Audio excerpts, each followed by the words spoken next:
안녕하세요, 돌다리입니다. 세 번의 영상을 거치면서 이더리움 클래식에 대해서 많은 공부가 되셨나요? 이더리움 클래식에 대해서 많은 설명을 드렸었는데 기술적인 부분을 넘어서 이번에는 이더리움 클래식에 대한 진짜 가치가 무엇인지 알아보는 시간을 가져보도록 하겠습니다.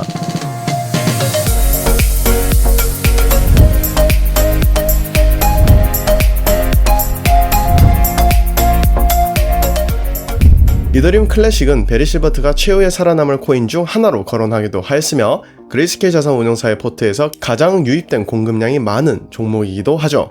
이전에 Zcash 세 번째 영상에서도 말씀드렸던 것과 같이 그들이 왜 이더리움 클래식에 대해서 긍정적으로 바라보고 있는지, 그리고 이더리움 클래식에는 어떤 기회들이 있는지 알아보기 위해서 Grayscale Ethereum Classic Investment Thesis를 살펴보면 되겠죠. 제목과 같이 이더리움 클래식에 대한 투자 기회에 대해서 언급하고 있는 내용을 살펴볼 수 있는데요. 요약해드리자면 이더리움 클래식에 대한 가능성 두 가지에 대해서 이야기하고 있습니다. 첫 번째는 이더리움 클래식이 비트코인이나 귀금속과 같이 가치 저장 수단으로서의 성질을 가지고 있으며 장기적인 투자의 관점으로 보았을 때 인플레이션 해지로서 신뢰를 제공한다고 합니다. 두 번째로는 이더리움 클래식의 스마트 컨트랙트를 운영하는 디지털 토큰으로서 이더리움 클래식은 보편적으로 확장이 가능한 IoT에 힘을 실어줄 수 있는 희소한 존재가 될 수 있다고 합니다. 우리는 이미 이더리움 클래식 세 번째 영상에서 IoT에 대한 부분을 살펴보았습니다. 그래서 이번 영상에서는 그들이 꼽은 기회인 가치 저장 수단으로서의 기회를 살펴보도록 하겠습니다.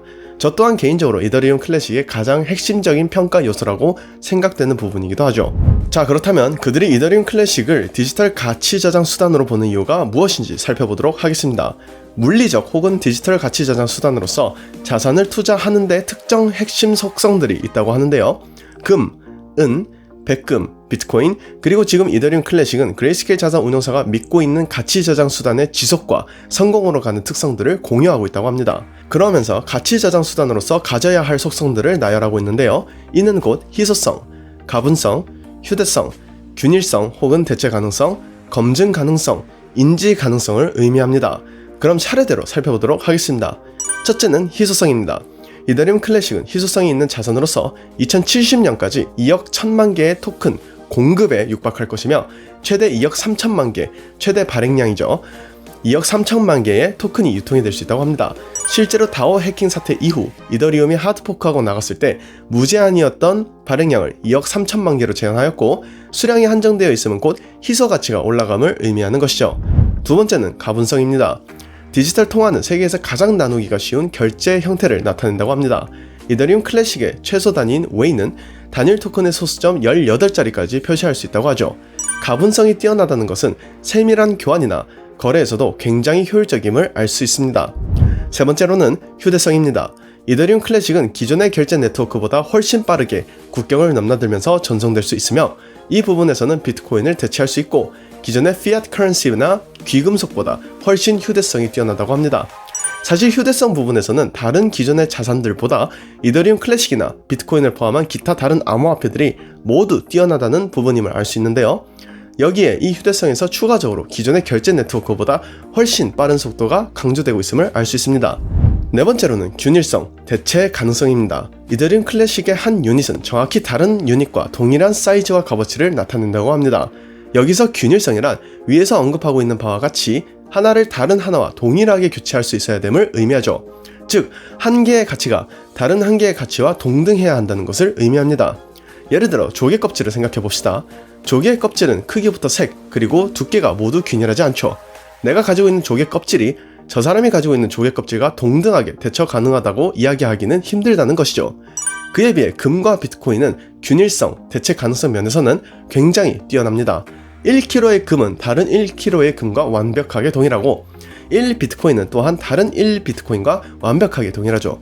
마찬가지로 여기서도 1이더리움 클래식은 완벽하게 다른 1이더리움 클래식과 동일의 대체가 가능하다고 이야기합니다. 다섯 번째로는 검증 가능성입니다. 이더리움 클래식은 이더리움 클래식 블록체인을 통해서 실시간으로 세계 어디에서나 직접 확인할 수 있는 고유한 암호화 토큰이라고 합니다. 말 그대로 진위 여부를 확인한다고 생각하시면 될 것 같습니다. 사실 금이나 은과 같은 경우 도금이나 다른 이물질들과 섞여서 판매하는 경우도 존재하며 이는 확인하기가 번거롭다는 단점이 존재한다는 것을 의미하죠.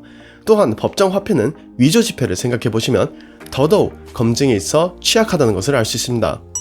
이더리움 클래식은 이 부분에 있어 세계 어디에서나 직접 실시간으로 이더리움 클래식 블록체인을 통해 확인할 수 있음이 강조되고 있습니다.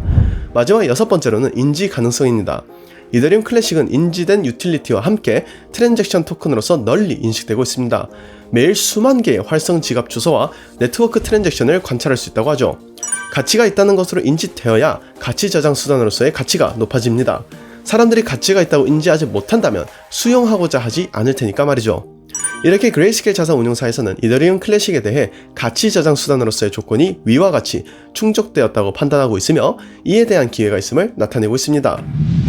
그리고 위에서 언급된 가치 저장 수단의 조건부뿐만 아니라 디지털 통화의 기초가 되는 프로토콜도 토큰을 가치 저장 수단으로서 자격을 부여하기 위해 추가적인 속성들을 보유해야 한다고 합니다. 그리고 다음과 같이 세 가지에 대해서 언급하고 있죠. 첫 번째, 탈중앙화입니다. 이더리움 클래식은 탈중앙화 네트워크로 운영되고 있습니다. 원칙적으로 탈중앙화 네트워크는 단일 장애점, 즉 시스템 구성 요소 중 동작하지 않으면 전체 시스템이 중단되는 요소가 없기 때문에 중앙화되어 있거나 집중 제어 네트워크보다는 훨씬 더 안정적이고 안전하다고 합니다. 두 번째, 불변성입니다. 이더리움 클래식은 불변하는 글로벌 블록체인을 유지하고 있으며 어떤 행위자로 인한 사기나 검열, 부당한 침해를 방지한다고 합니다. 추가로 불변성에 대해서 조금 더 말씀드리고 싶은 부분이 있는데요. 2016년 9월 16일 베리 실버트가 비트코인, XRP, 이더리움 클래식, Zcash에 대해 비유적인 정의를 내리는 트위터 내용에서 어떤 사람이 왜 이더리움 클래식이 이더리움 위에 있느냐라는 질문을 하였었는데요.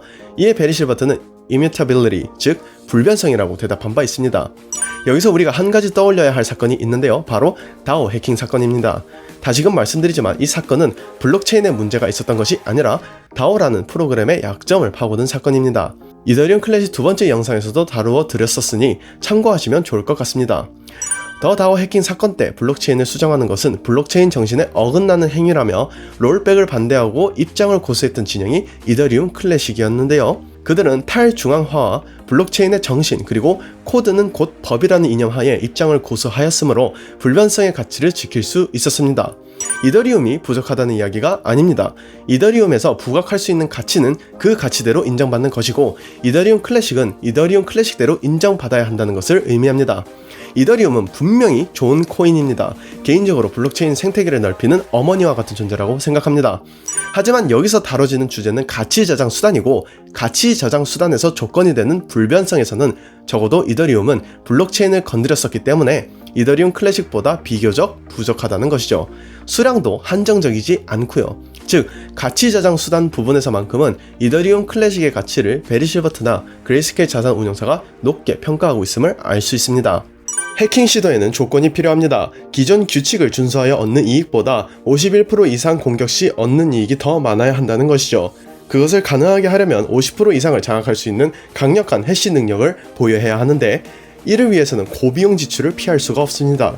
과거에는 가능할 수 있었을지 모르겠지만 지금은 그 가치가 높아져서 감히 엄청난 비용을 들여 도전할 이유가 없다는 것이죠. 즉 기존의 네트워크 규칙을 준수하는 것이 더 이익이 된다면 51% 공격을 할 필요가 없다는 의미입니다. 한 예로 비트코인을 들 수 있습니다. 네트워크 참여자가 가장 많아 2009년 이후로는 한 번도 블록체인 자체가 해킹을 당한 적이 없었다는 사실을 들 수 있죠. 그리고 그레이스케일 자산 운용사가 상당히 많은 이더리움 클래식을 보유하고 있는 이유가 무엇인지 살펴보면 사실 해킹 이슈가 실제로 존재했었는지 아니면 존재했더라도 그 이면에는 어떤 목적이 있는지를 생각해 볼 수 있습니다. 증권이냐 아니냐라는 이슈 하나로 XRP가 소송이 되고 잠시겠지만 그레이스케일 자산 운용사 포트에서 박탈됐는데 해킹을 3번이나 당한 이더리움 클래식이 가치가 없다면 진작 포트폴리오에서 뺐어야 되지 않았을까요? 그렇지 않다면 분명 무언가가 있다고 의심해봐야 하지 않을까요? 마지막 세 번째로 적응성입니다. 이더리움 클래식의 프로토콜의 오픈소스 특성은 지속적인 적응과 개선을 가능하게 합니다. 적응성은 모든 기술의 미래 생존에 있어 필수적인 요소라고 다루고 있죠. 이렇게 이더리움 클래식의 가치 저장 수단으로서의 조건 6가지와 함께 가치 저장 수단으로서의 디지털 통화의 조건 3가지를 알아보았습니다. 종합적인 조건들과 함께 그들이 궁극적으로 이더리움 클래식을 바라보는 관점을 요약하자면 다음과 같습니다. 많은 투자자들이 이미 비트코인을 디지털 금으로 보고 있으며 우리는 이더리움 클래식을 디지털 은이나 디지털 백금으로 보고 있다고 합니다. 그레이스케일 자산 운용사는 이것에 대한 근거를 다음과 같이 2가지로 두고 있습니다. 첫 번째, 은과 백금이 물리적인 경제에 있어서 보편적인 산업의 응용과 가치 저장의 속성을 갖는 것과 마찬가지로 우리는 이더리움 클래식을 디지털 경제에서 가치 저장 수단과 광범위한 산업의 응용성으로 보고 있으며, 두 번째로 금 이외로 은이나 백금에 투자하여 기금 속의 투자를 다양화할 수 있는 것과 같이 그레이스케일 자산 운용사는 이더리움 클래식을 포함한 선별된 디지털 커런시에 투자하는 것으로 유사한 혜택을 얻을 수 있으며 위험 조정의 수익을 높일 수 있다고 보고 있다고 합니다. 그리고 결과적으로 그레이스케일 자산 운용사는 기금속 시장의 관찰을 바탕으로 하여 시장 점유율 프레임워크를 통해 이더리움 클래식을 가치 저장 수단으로서의 투자 기회로 평가하고 있다고 하죠. 이렇게 그들은 디지털 가치 저장 수단 시장을 금이나 은 그리고 백금과 같은 기금속 시장의 관찰을 바탕으로 이더리움 클래식 또한 가치 저장 수단의 시장 점유율이 높아진다면 은이나 백금에 투자하는 것과 같은 혜택을 동일하게 볼 수 있다로 평가하고 있는 것을 알 수 있습니다. 2021년 3월 27일 그레이스케일 자산 운용사가 홀딩하고 있는 코인 공급량을 살펴보신다면 이더리움 클래식이 압도적으로 많은 것을 아실 수 있습니다.